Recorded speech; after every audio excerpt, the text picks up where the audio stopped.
Hey everyone, it's Tara.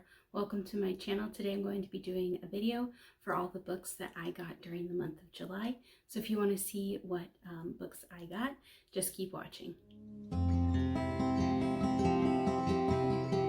So the first few books that I am going to talk about today, or that I got today, was actually I went to the thrift store that's close to my house, and I picked them up probably for like $1 or maybe $2 at the most.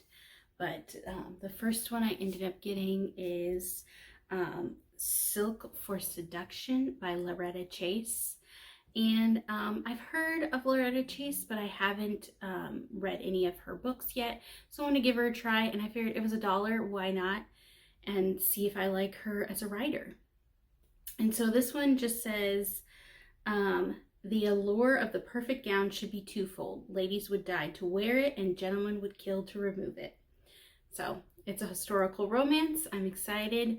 I enjoy historical romance, so I can't wait to get to this one eventually. So the next one I got was also from the thrift store, and it's Their Eyes Were Watching God by Zora Neale Hurston. I've actually heard a little bit from this one on BookTube. People tend to enjoy it, and I wanted to give it a shot, especially since I saw it at the thrift store for $1. I was like, yeah, I'll get that one. And this one, I don't know much about. So it says The Eyes Were Watching God is an enduring Southern love story, sparkling with wit, beauty, and heartfelt wisdom. So it sounds good. I've heard good things both on BookTube and on Goodreads, so hopefully I'll get to this one. So I'm also trying to keep track and read some classic literature, and this one was on my list that I'm trying to track and get to. So the next one I have is also from the thrift store, and it's by Lisa Kleypas, and it's Because You're Mine. I saw Lisa Kleypas and I was like, oh, I loved her Wallflower series, so I'll give this one a try and see if I enjoy it. So this one, it says, a young, high-spirited Lady Madeline Matthew is expected to wed an aging, lecherous lord, but she would rather shame herself in the eyes of society than sacrifice her freedom, and resolves to render herself unmarriageable by indulging in a torrid affair with Britain's most acclaimed actor and notorious womanizer, Logan Scott. So that seems like, some hijinks involved. I do enjoy historical fictions. They kind of follow a formula, but I enjoy that formula, so it's always a good one for me. The next couple, I ended up going to Second and Charles and selling back some books, so I had some credit there. So I used that for this one, or for these next couple ones, and that is Her Night with the Duke by Diana Quincy. Again, I love historicals. I've heard Diana Quincy is a good historical romance writer, so I'm going to give her a shot and see if I enjoyed it. This one says, desire knows no reason when it finds two destined hearts. When Lady Delilah Chambers finds herself stranded at a country inn on a rain-swept evening, she's forced to fend out a group of ruffians with the help of a handsome gentleman. Irresistibly drawn to each other, Leela and the stranger spend one reckless night in each other's arms and then go their separate ways.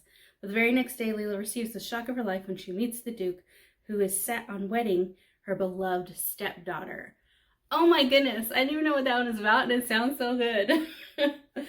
I can't wait to get to that one. Alright, and the other one I got using my Second and Charles cashback was another Lisa Kleypas, Tempt Me at Twilight. Some of the romance readers, booktubers that I follow have said that this one is good and that it's a good Lisa Kleypas. So I saw that there and I was like, oh, well, let's give this one a shot. Again, I loved her Wallflower series, so I wanted to see what this one was all about. And it does say, he was everything she'd sworn to avoid, and she was everything he needed. Poppy Hathaway loves her unconventional family, though she longs for normalcy. Then fate leads to meeting with a Harry Rutledge, an enigmatic hotel owner and inventor with wealth, power, and a dangerous hidden life. When their flirtation compromises her own reputation, Poppy shocks everyone by accepting his proposal, only to find that her new husband offers his passion but not his trust. So that one sounds good. Seems like it's going to be almost like a marriage where they have to like build and get to know each other and learn to trust each other.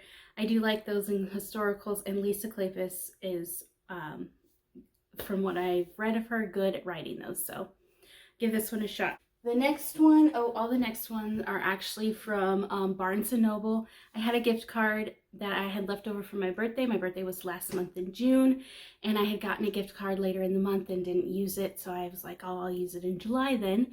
And so these next few books are what I got from that gift card. And it's a Diana Quincy. So I did say I wanted to try her. I think this one is newer though, a newer release of hers. And this is the Marquess Makes His Move. It says a clandestine affairs novel, so it might be part of a series. It says the new footman doesn't seem to know his place. She makes him forget he has a score to settle. London's most renowned mapmaker is a woman, but nobody knows it. If anyone discovers that Rose Fleming is the power and talent behind the family business, the scandal could ruin them. Rose's secret is tested by the arrival of a handsome new footman who shows far too much interest in his new mistress. Rose battles an intense attraction for the enigmatic servant by maintaining a proper distance, but maintaining a proper distance isn't easy when you and temptation live under the same roof. Oh, that one sounds fun. So I did, this was a recommendation on one of the booktubers that I follow, and so I couldn't wait to try that one and see, if I liked it. Again, I love historical romance, and I read it a lot, so I figured I'd get another one, try it out. And then another one I got from Barnes & Noble is Dream On by Angie Hockman. I actually read Shipped by her, I believe it was last summer, and I enjoyed that one, so I wanted to try her new one. And this one is, when a law grad Cass Walker wakes up after surviving a car accident, she is flooded with memories of a man named Devin. The only problem, Devin, as confirmed by family, friends, and doctors, doesn't exist. So that one seems interesting. I can't wait to read that one. Kind of has a twist on things. This one I have, I've just heard good things about, and I want to give it a shot. And so I have Go Hex Yourself by Jessica Clare. And I read, what was the other witchy one? I can't remember. I'll insert it if I do. And so I wanted another like contemporary witch one.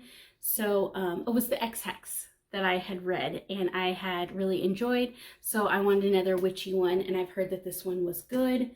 And this one says there's one hex of an attraction in this romantic comedy. So that one seems fun. Romantic comedy, witches, I'm here for it. Oh, and this one is another one that I've kind of seen all over. It was a book of the month pick, and I ended up not picking it. I went with something else a few months back, but it kept on coming back as like something that seemed interesting. So I went ahead and picked it up, but it's The Inheritance of Orchidia Divina, and it's by Zoraida Cordova. And this one seems interesting. I think it's about the matriarch of the family is dying, and then all of her family has to go to the house that she lives in and inherit it. And there's more to this inheritance than all of them expect.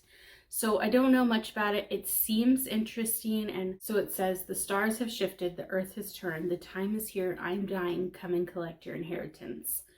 And it seems like it's like maybe a magical realism a little bit. So maybe it's fantasy, I'm not quite sure, but it sounded good. And it sounded like something I would enjoy. I do like familial stories, so this is like right up my alley as well. So the next one I have, I've seen just kind of all over YouTube, and it's kind of been in like the back of my head, kind of on my radar, but not something I really picked up. But it was buy one, get one 50% off, and so I did that with my gift card at Barnes & Noble, and I was like, okay, let's do that, that's the deal. And that's My Best Friend's Exorcism by Grady Hendrix. I haven't tried any of Grady Hendrix's other novels, and I know he has a few out, but I wanted to give this one a try, and I just love this cover. It just reminds me of a VHS, and I am old enough to know what a VHS is, so anyways, looks good. I believe, I don't know if it's horror. It looks like it's probably horror. And it says, high school sophomores Abby and Gretchen have been best friends since 4th grade.